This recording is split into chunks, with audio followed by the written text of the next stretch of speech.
مسلمانوں، رب کا یہ فیصلہ ہے اور رب کا یہ فیصلہ ہی نافذ ہوا، ہو رہا ہے اور آئندہ بھی ہوگا۔ ان شانئک هو الابتر، اے میرے محبوب صلی اللہ علیہ وسلم، تیرا دشمن بے نسل ہوگا، اس کی کوئی قوت دنیا میں قائم نہیں ہو سکتی۔ ایک وقت تھا ابو جہل، یہ شرک و کفر کا سرغنہ، محمد مصطفیٰ صلی اللہ علیہ وسلم کی مخالفت میں اٹھا۔ اللہ ذوالجلال نے بچوں کے ہاتھوں اسے جہنم رسید کیا۔ اللہ کے رسول صلی اللہ علیہ وسلم نے دین کو پھیلانے کے لیے طائف میں بھی ان طائف کے غنڈوں سے تکلیفیں ملی۔ رب تعالی نے اس وقت بھی کس طرح نیست و نابود کیا ان مشرکوں کو۔ ایک وقت وہ بھی آیا، آپ سجدہ میں پڑے ہیں، آپ کے اوپر اوجری ڈال دی گئی، آپ کو زخمی کیا گیا، لیکن آج کوئی شخص ان کے نام تک نہیں جانتا۔ ان ظالموں کو لعنہم اللہ فی الدنیا والآخرہ وأعد لهم عذابا مہینا۔ قرآن کہتا ہے والذین یؤذون اللہ ورسولہ، جو اللہ کو تکلیف دیتا ہے، جو اس کے رسول کو ایذا پہنچاتا ہے، فیصلہ کیا ہے؟ یہ لعنتی ہے، ملعون ہے، دنیا میں بھی آخرت میں بھی۔ وأعد لهم عذابا مہینا، اور ان کے لیے اللہ تعالی نے ذلیل کر دینے والا عذاب تیار کر رکھا ہے۔ مسلمانوں، آج اسلام پہ اعتراض کرنے والوں کی پلید زبانوں کی بات تو آپ نے سنی۔ ان کی زبانوں سے سن کر دشمن کافر کو بھی جرت ملتی ہے، کبھی وہ خاکے بناتا ہے، کبھی وہ خاکوں کا مقابلہ کروانے کا اعلان کرتا ہے۔ ایک مسلمان ہونے کے ناطے سے ہمیں کیا کرنا ہے؟ ہمیں دین اسلام کی روشنی میں اپنی زندگی کے امور کو نپٹانا ہے۔ 5 کام کیجئے۔ سب سے پہلی ذمہ داری، جب کائنات کی سب سے اعلیٰ ہستی پر زبان کھولی جائے، جب کائنات کی سب سے عارفہ اسما ہستی کے بارے میں اس طرح تکلیف والے معاملات سامنے آئے، تو اس کے تذکروں کو عام کرو، اللہ کے پیارے پیغمبر کی تعریفیں زیادہ کرو، سیرت کی کتابیں پڑھو، سیرت کی کتابیں پرنٹ کرواؤ۔ لوگوں کے اندر یہ آگہی ہونی چاہیے، یہ آشنائی ہونی چاہیے، وہ کون سی ہستی ہے جس کے بارے میں پلید زبانیں جرت کر رہی ہے۔ ذمہ داری ہے میری بھی اور آپ کی بھی، اس زبان سے اس محمد مصطفیٰ کی تعریفیں کرو، تذکرے عام کرو، کثرت سے آپ کی سیرت کا مطالعہ کرو، مختلف کتابیں لوگوں تک پہنچاؤ۔ دوسری بات، رسول اللہ صلی اللہ علیہ وسلم سے محبت ہے تو ان کا جواب کیسے دیا جائے؟ دوسرا جواب یہ ہے، اس وقت مشرک کہتے تھے مذمما، یہ تو مذمت کیا گیا ہے۔ اللہ کے رسول فرماتے ہیں انا محمد، اور میں تو محمد ہوں۔ دشمن بھی تعریف ہی کرتا ہے اور کرے گا۔ کائنات میں سب سے زیادہ تعریف اللہ کے بعد اگر کسی کی ہے تو وہ محمد مصطفیٰ ہے۔ کثرت سے درود پڑھنا سیکھو، عادت بناؤ، چلتے پھرتے، خصوصاً جمعے کے دن اللہ کے رسول نے فرمایا تھا فَأَكْثِرُوا عَلَيَّ مِنَ الصَّلَاةِ، کثرت سے درود پڑھا کرو۔ درود پڑھنے سے 10 نیکیاں تو ملیں گی، گناہ تو معاف ہوں گے، درجات تو بلند ہوں گے. وصلی اللہ علیہ وملائکتہ 70 صلاة فلیقل عبد من ذلك او لیکثر. تم ایک مرتبہ درود پڑھو گے، اپنی محبت کا یہ انداز پیش کرو گے، رب تعالیٰ کو پسند آئے گا.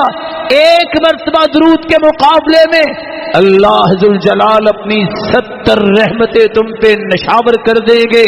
تم ایک مرتبہ درود پڑھو گے. وَمَلَائِكَتُهُ 70 صَلَاةً، ایک مرتبہ درود پڑھو گے، کھربوں کی تعداد میں فرشتے. میں کھربوں کیوں کہہ رہا ہوں؟ روایت کہتی ہے بیت اللہ، اس کے اوپر آسمانوں میں بھی بیت المعمور ہے جس کا طواف فرشتے کرتے ہیں.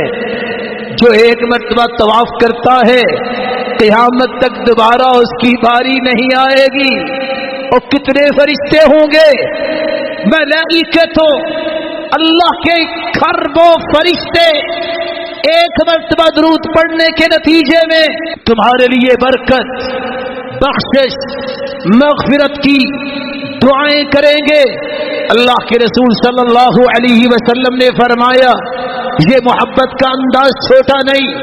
اگر صبح اور شام 10 مرتبہ درود پڑھ لو گے، خوش ہو جاؤ. قیامت کی ہول ناکیوں میں جب کوئی کسی کو پہچانے گا نہیں، میں محمد تمہاری سفارش کروں گا. یہ نذرانہ چھوٹا نہیں، یہ اللہ کے رسول کی محبت کا انداز معمولی نہیں. کثرت سے درود پڑھیے. اللہ کے رسول صلی اللہ علیہ وسلم نے فرمایا اذا تکفى همك ويغفر لك ذنبك. کثرت سے درود پڑھو، کیا نتیجہ نکلے گا؟ زندگی کے سارے گناہ معاف ہو جائیں گے، سارے غم چھٹ جائیں گے. یہ کون کہہ رہا ہے؟ یہ وہی ہستی کہہ رہی ہے فداہ ابی و امی وکل ما یملک نفسی. جس پہ میرے ماں باپ قربان ہو جائیں، جو کچھ میری ملکیت میں ہے قربان ہو. یہ اس ہستی کی زبان سے نکلا ہے جس کی زبان سے اللہ نے حق کو جاری کر دیا. تیسرا طریقہ، اگر آپ ان خاکوں کا جواب دینا چاہتے ہو تو یاد رکھنا اس کا تیسرا طریقہ یہ ہے، اگر سچی محبت ہے، دشمن جو کہتا ہے کہتا رہے ما عززوا باطل ولو طلع القمر من بین جبینہ. یاد رکھو باطل کبھی عزت نہیں پا سکتا اگرچہ اس کے ماتھے سے چاند نکل کے آسمان پہ چڑھ کے چمکنے لگ جائے. لیکن یہ بھی یاد رکھنا ما ذل ذو حق، حق والے کبھی پریشان نہیں ہوتے، ذلیل نہیں اللہ ان کو کرتا. ولو افق العالم علی، خواہ پوری دنیا اس کے بارے میں تالیاں بجاتی نظر آئے، حق والوں کا کام یہ ہے اپنے حق پہ اور ڈٹ جاؤ. سعد رضی اللہ تعالیٰ عنہ نے کہا تھا او میرے ساتھیوں، میں تو جا رہا ہوں اپنے رب کے پاس، لیکن یاد رکھنا اگر تم میں سے کوئی ایک بھی بچا اور آپ کی زندگی میں محمد مصطفیٰ تک دشمن پہنچ گیا تو قیامت کے دن تمہارے پاس کوئی بہانہ پیش کرنے کے لیے نہیں ہوگا. ہارون الرشید نے امام مالک سے پوچھا تھا کیا خیال ہے جو نبی کے بارے میں نازیبا لفظ بولتا ہے؟ کہا کیا مطلب؟ کہا عراقیوں نے فتویٰ دیا ہے کہ جو نبی کو گالی دے اس کو کوڑے لگائے. امام مالک غصے میں آئے، کہا کیا کہہ رہے ہو؟ کس کے کوڑوں کی بات؟ اس امت کو زندہ رہنے کا حق کیا ہے جس کے پیغمبر کے بارے میں کوئی زبان کھولے اور وہ زندہ رہے اور اس کے اندر یہ غیرت نہ جاگے؟ یہ کیسے جاگے گی؟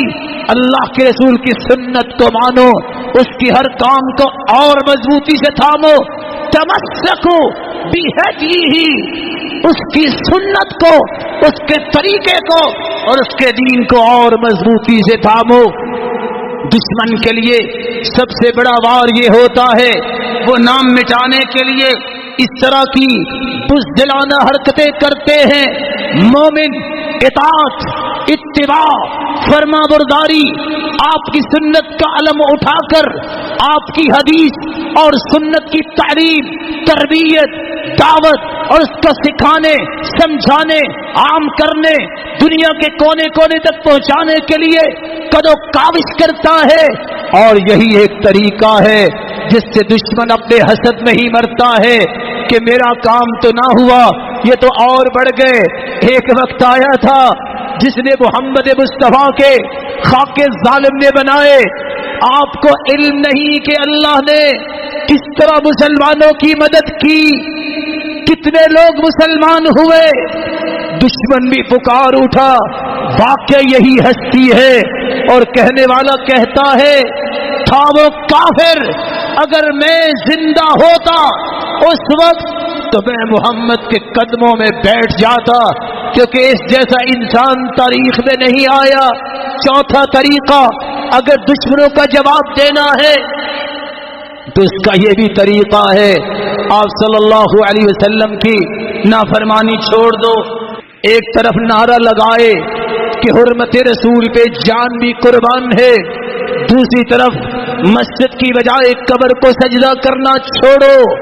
ایک طرف نعرہ لگائے حرمت رسول پہ جان بھی قربان ہے، لگتا ہے بھول گیا جان قربان کرنے سے پہلے داڑھی کو قربان کر دیتا ہے. شاید چھری ہاتھ سے تذبذب کی حالت میں چلاتا ہے، وہ اوپر چل جاتی ہے. کس طرح کا نعرہ ہے؟ پہلے اپنی نافرمانی کو ختم کرو. یہ نبی کریم کی سنت ہے، جس کو رب کے محبوب کے چہرہ پسند نہیں ہے. میں کیا کہوں اگر کل کو فیصلہ یہ ہو گیا کہ تمہیں تو رب کے محبوب کا چہرہ پسند نہیں، تم کس محبت کے دعوے دار ہو؟ کیا جواب ہوگا؟ نافرمانی چھوڑو، جو حدیث میں آیا ہے اس کو اختیار کرو، بدعات ختم کرو، بناوٹی قصے، کہانیاں، اپنے کشید کیے ہوئے تجربات، اپنے کشید کیے ہوئے دین کے مفاہیم کو اپنے پاؤں تلے رون دو. اگر کامیابی چاہتے ہو نبی کی نافرمانی، اور یہ میں کیوں زور دے رہا ہوں شرک اور بدعت پہ، کیونکہ شرک کی کوئی معافی نہیں. اگر دنیا میں معافی نہ مانگی گئی، ان اللہ لا یغفر ان یشرک بہ ویغفر ما دون ذلک لمن یشاء. اللہ ذو الجلال شرک کو معاف نہیں کریں گے. اور میں بدعت پہ زور کیوں دے رہا ہوں؟ حسن بصری کہا کرتے تھے جو بدعتی کے ساتھ بیٹھ ہی جاتا ہے اللہ اس کے دل سے نور کو کھینچ لیتے ہیں. جو کسی بدعتی کی مدد کرتا ہے، قاضی حضیل بن عیاض کہا کرتے تھے فقط اعان علی ہدم الاسلام، اس نے اسلام کی عمارت کو گرانے میں مدد کی ہے. اور میں کیوں زور دے رہا ہوں؟ ان اللہ احتجز احتجب احتجر التوبہ عن كل صاحب بدعہ. بدعتی کی توبہ ہی قبول نہیں اللہ فرماتے، اللہ دیکھنا بھی پسند نہیں کرتے. حسن بصری فرماتے ہیں حتی یدعها، بدعتی جب تک بدعت چھوڑ نہیں دیتا اس وقت تک اس کی عبادت کیا، اس کی توبہ ہی قبول نہیں. ساری رات سجدے میں پڑا رہے، سارا دن زبان سے حرکت دیتا رہے، ذکر کرے، لیکن نبی کا طریقہ اسے پسند نہیں، محمد مصطفیٰ کی عظمت کا قائل نہیں، سنت کے مطابق نہیں، حدیث کے مخالف ہے. یاد رکھنا اس کی تو توبہ قبول نہیں. اور آخری بات میں کیے دیتا ہوں، ان خاکوں کا جواب وہ جواب ہے جو رسول اللہ صلی اللہ علیہ وسلم نے سکھایا. تمہیں جہاد کرنا ہوگا. کون سا جہاد؟ جس کو اسلام جہاد کہتا ہے. اسلام نے 13 قسم کا جہاد بیان کیا ہے. اللہ کے رسول صلی اللہ علیہ وسلم کے جہاد کی بابت ابن القیم لکھتے ہیں آپ نے 13 درجے کا جہاد کیا. جہاد النفس علی تعلم الدین، دین کو سیکھنے میں کوشش اور جہاد کرو. وعلی عمل بہ، وعلی العمل بہ، علم سیکھنے کے بعد اس کے مطابق عمل کرنے کا جہاد نفس کے ساتھ کرو. وعلی امور الدعوہ، اس دین کو آگے پھیلانے کے لیے دعوت کے میدانوں میں نکل کے جہاد کرو. چوتھا جہاد وعلی صبر المشاق الدعوہ، ان دین کو سیکھنے، سکھانے، عمل کرنے اور پھیلانے میں جو مشقتیں آئیں ان کو صبر سے، برداشت سے اپنی زندگی کا حصہ سمجھیے اور اجر کی اور نیکی کی امید رکھیے. پانچواں طریقہ جو ابن القیم بیان کرتے ہیں، شیطان سے بھی جہاد کرنا ہے. جہاد الشیطان علی دفع ما یلقی الشیطان فی من الشبہات والشکوک. انسان کے دل میں دین کے بارے میں جو شک، جو شبہ شیطان پیدا کرتا ہے، الہادی لوگ آج بھی منظر عام پہ دندناتے پھرتے ہیں. ان شبہات کو دل سے نکالنا، دین پر اعتماد، دین پر یقین کرنا، یہ دل کا جہاد ہے، شیطان سے بھی جہاد ہے. اور چھٹا جہاد علی دفع ما یلقی الشیطان فی قلب المؤمن من الشہوات. دل میں غلط خواہشیں، شہوتیں پیدا شیطان کرتا ہے، ان کو کریٹ کے نکال دینا یہ جہاد کا چھٹا حصہ ہے. امام ابن القیم فرماتے ہیں، اللہ کے رسول کا فرمان ہے، جاہدو المشرکین، مشرکوں سے جہاد کرو، بِأَلْسِنَتِكُمْ، زبانوں سے حق گوئی، حق کو بیان کرو، شرک کے نقصانات بیان کرو، اس کے نقصانات اور اس کی ہلاکتوں کو بیان کرو. جاہدوا بِأَلْسِنَتِكُمْ وَأَمْوَالِكُمْ، اپنے مالوں سے جہاد کرو. وَأَيْدِيكُمْ، تمہیں اللہ نے طاقت دی ہے، حکومت کی سرپرستی میں اپنے فوج کے دست و بازو بنو. اور جو کافر محمد مصطفیٰ کے بارے میں آنکھ نکالے، آنکھ اٹھائے، اس کی آنکھ نکالنے کے لیے سسٹم کے تحت، نظم کے تحت ہاتھوں سے جہاد کرو، مال سے جہاد کرو، زبانوں سے جہاد کرو. وَبِأَنفُسِكُمْ، اگر جان کا نذرانہ بھی پیش کرنا پڑے اس کے لیے بھی دریغ نہ کرو. اور تیسری روایت میں آتا ہے، من رأى منكم منکرا فلیغیرہ بیدی، جو برائی کو دیکھے ہاتھ سے روکے. یہ کس کی ذمہ داری ہے؟ حکومت کی ذمہ داری ہے. فإن لم يستطع، جو اس منزلت پہ نہیں، جو اس شعبے میں نہیں، فبلسانی، اس کو اپنی زبان سے برائی روکنی چاہیے. یہ کن کی ذمہ داری ہے؟ حق اور سچ اور حقیقتوں کو آگاہی کی طرف لے جانا علماء کی ذمہ داری ہے. فإن لم يستطع فبقلبی وذلك اضعف الایمان، اگر اتنی بھی طاقت نہیں تو دل سے برا جانیے. جہاں سب سے پہلی ذمہ داری میری اور آپ کی یہ بنتی ہے، حدیث کہتی ہے اذا اعملت الخطیئة فی الارض فانکرها، اگر کوئی گناہ ہو رہا ہو، اللہ کی نافرمانی ہو رہی ہو، جو برا سمجھتا ہے وہ ایسا ہے جیسے اس نے روکا اس کو. سب سے پہلے دل میں نفرت، بغض پیدا کیجئے کافروں کے بارے میں جنہوں نے فرضہ رسائی کی ہے، اور اس شخصیت کے بارے میں اپنے ہاتھوں کو حرکت اور زبانوں کو حرکت دی ہے. دوسرا طریقہ، لوگوں کو بتاؤ کس ہستی کے بارے میں یہ باتیں ہو رہی ہے، جس ہستی کے بارے میں اللہ ذو الجلال نے قرآن میں فرمایا ہے یہ صرف مسلمانوں کے لیے ہی رحمت نہیں، پوری انسانیت کے لیے رحمت ہے. تیسرا طریقہ، میرے بھائی، اگر وقت آئے حکومت کے ساتھ، اس کی سرپرستی میں فوج کے ساتھ مل کر ہر وقت اپنے آپ کو تیار رکھو. دشمن ہندوستان ہو یا ہالینڈ ہو، کوئی بھی ہو، یا امریکہ ہو، اللہ کی رحمت سے مومن بزدل نہیں ہوتا. کسی وقت بھی اگر دین بچانے کے لیے، رب کی توحید کی حفاظت کرنے کے لیے، محمد مصطفیٰ کی ذات اور سنت کی چاکری کرنے کے لیے ضرورت پیش آئے، سب سے پہلے اپنا مال، اپنی رائے، اپنی جان پیش کرنے کو سعادت سمجھنے کے لیے تیار رہنا. رب کے رسول کا فرمان ہے، علیکم بالجہاد فإنه باب من ابواب الجنہ یذہب اللہ بہ الہم والغم. جہاد کو لازم پکڑو، یہ جنت کا دروازہ ہے، اس سے غم اور پریشانیاں دور ہوتی ہیں. لیکن کیسے لازم پکڑو؟ جیسے حدیث بتاتی ہے، جیسے سب سے بڑے مجاہد نے سمجھایا ہے، اصولوں کی روشنی میں، ضابطوں کی روشنی میں، فساد نہیں، جہاد اسلام نے بولا ہے۔ اور اللہ کے رسول نے فرمایا تھا من لم يغزو ولم يحدث به نفسه مات على شعبة من نفاق، جو شخص جہاد نہیں کرتا یا اس کے دل میں تڑپ بھی نہیں ہے، یاد رکھنا وہ تو منافقت کی موت مرے گا۔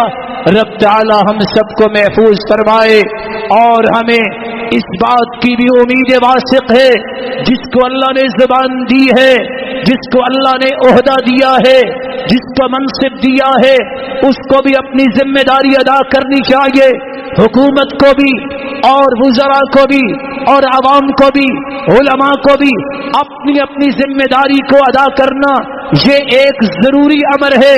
اللہ ذوالجلال قیامت کے دن ہمیں اپنے محبوب کی رفاقت نصیب فرمائے اور اس کے دست شفقت سے حوض کوثر سے پانی پلائے۔